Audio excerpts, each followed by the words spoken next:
যখন আমার স্বামী ৩ বছর পর কাজ শেষে ফিরে এলো, সে একা আসেনি।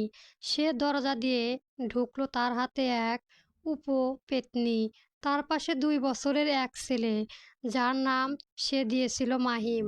নিজের ছেলে বলে পরিচয় করিয়ে দিল। সে চাইলো আমি যেন চুপচাপ এই অপমান মেনে নেই। আমি কাঁদিনি, চিৎকার করিনি, মিনতিও করিনি। শুধু শান্তভাবে তার দিকে তাকালাম। আমি তাকে ডিভোর্সের কাগজ ধরিয়ে দিলাম। আর তারপর আমি এমন কিছু করলাম যা আর অহংকারকে এমন অনুতাপে বদলে দিল, যা সে সারা জীবন বয়ে বেড়াবে। আমার নাম মাহি। আমার বয়স ৩৯। ১৫ বছর ধরে আমি ইয়াসিনের স্ত্রী ছিলাম। আমরা ময়মনসিংহে থাকতাম একটি ২ তলা বাড়ি, যা আমি আমার মায়ের কাছ থেকে উত্তরাধিকার সূত্রে পেয়েছি। আমরা একসাথে সেই ইন্ডাস্ট্রির স্পাইল্ড কোম্পানি চালাতাম, যা আমার বাবা মারা যাওয়ার পর আমার নামে ছিল। কাগজে কলমে সবসময়ই আমি ছিলাম মালিক, কিন্তু বাস্তবে অনেক বছর ধরেই ইয়াসিন এমন আচরণ করত যেন সব কিছুই তার। যখন সে ঢাকার কয়েকটি ওয়ার্কশপে কাজের চুক্তি নিল, সে বলেছিল কয়েক মাসের ব্যাপার, কিন্তু সেটা ৩ বছরের গোল গড়ালো। আসা যাওয়া, ঠান্ডা ফোন কল আর বরাবর বানানোর অজুহাত। সেই মাসে আসতে পারবো না, অনেক কাজ, ফিরে এসে সব পুষিয়ে দেব। আমি অপেক্ষা করছি, টাকা দিয়ে কর্মচারীদের বেতন দিয়েছি, তার মায়ের অসুস্থতার পাশে থেকেছি, বাড়ি সামলিয়েছি, বিল পরিশোধ করেছি, নিঃশব্দে জীবন মেনে নিয়েছি। কখনো টাকা পাঠাতো, কখনো না। আর ধীরে ধীরে সে আমার খবর নেওয়ারও বন্ধ করে দিল। সে ফিরে আসার ৬ মাসের আগে থেকেই আমার সন্দেহ শুরু হয়।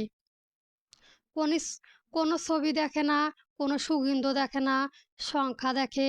প্রতি মাসে ঢাকায় একটি ভাড়া বাড়িতে টাকা পাঠানো, একই শিশুদের ফার্মেসি থেকে বারবার কেনাকাটা, একটি প্রাইভেট ডগ কেয়ারে খরচ। ইয়াসিন জানতো না আমি কোম্পানির প্রতিটি লেনদেন খুঁটিয়ে দেখেছি, কারণ আমার বাবা আমাকে শিখিয়েছিলেন ব্যবসা ভেঙে পড়ার আগে ছোট ছোট ভুল। আমি কিছু বলিনি। একজন আইনজীবীর সাথে কথা বললাম, গোপনে একটি অডিট করলাম, সব ডকুমেন্টস হাতে নিলাম। আর তখনই জানলাম সেই ২ বছরেরও বেশি ধরে আরেকটা জীবন চালাচ্ছে। সেই টাকা যাকে সে অ্যাডভান্স বলতো, ফ্ল্যাট, গাড়ি, আসবার বীমা, আমার হাত কাঁপেনি। আমি শুধু অপেক্ষা করার বন্ধ করে দিলাম। সেপ্টেম্বরের এক মঙ্গলবার সন্ধ্যা ৭টা ২০ মিনিটে সে ফিরে এলো। গরমের দোল যেন জ্বলছিল। বাড়ির সামনে একটা গাড়ি থামার শব্দ পেল। ভাবলাম কোনো সাপ্লাই এসেছে। দরজা খুললাম। প্রথমে তাকে দেখলাম। বয়স বেড়েছে, আত্মবিশ্বাস বেড়েছে, যতটা তার প্রাপ্য না। তার পাশে এক স্বর্ণকেশীয় নারী, বয়স ৩০-এর কাছাকাছি, হাতে মাঝারি সাইজের সুটকেস, আর তাদের মাঝে একটি ২ বছরের ছেলে প্লাস্টিকের ট্রাস্ট আঁকড়ে ধরে দাঁড়িয়েছে। মাহিম, ভেতরে আসো, শান্তভাবে কথা বলি।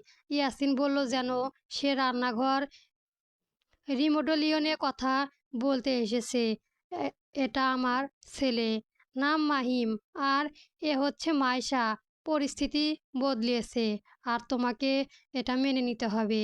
তাদের এভাবে দাঁড়িয়ে থাকতে দেখে আমি শুধু হাসলাম।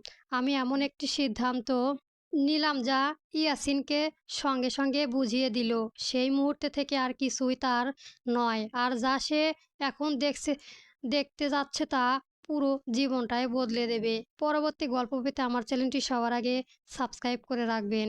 ধন্যবাদ বন্ধুরা।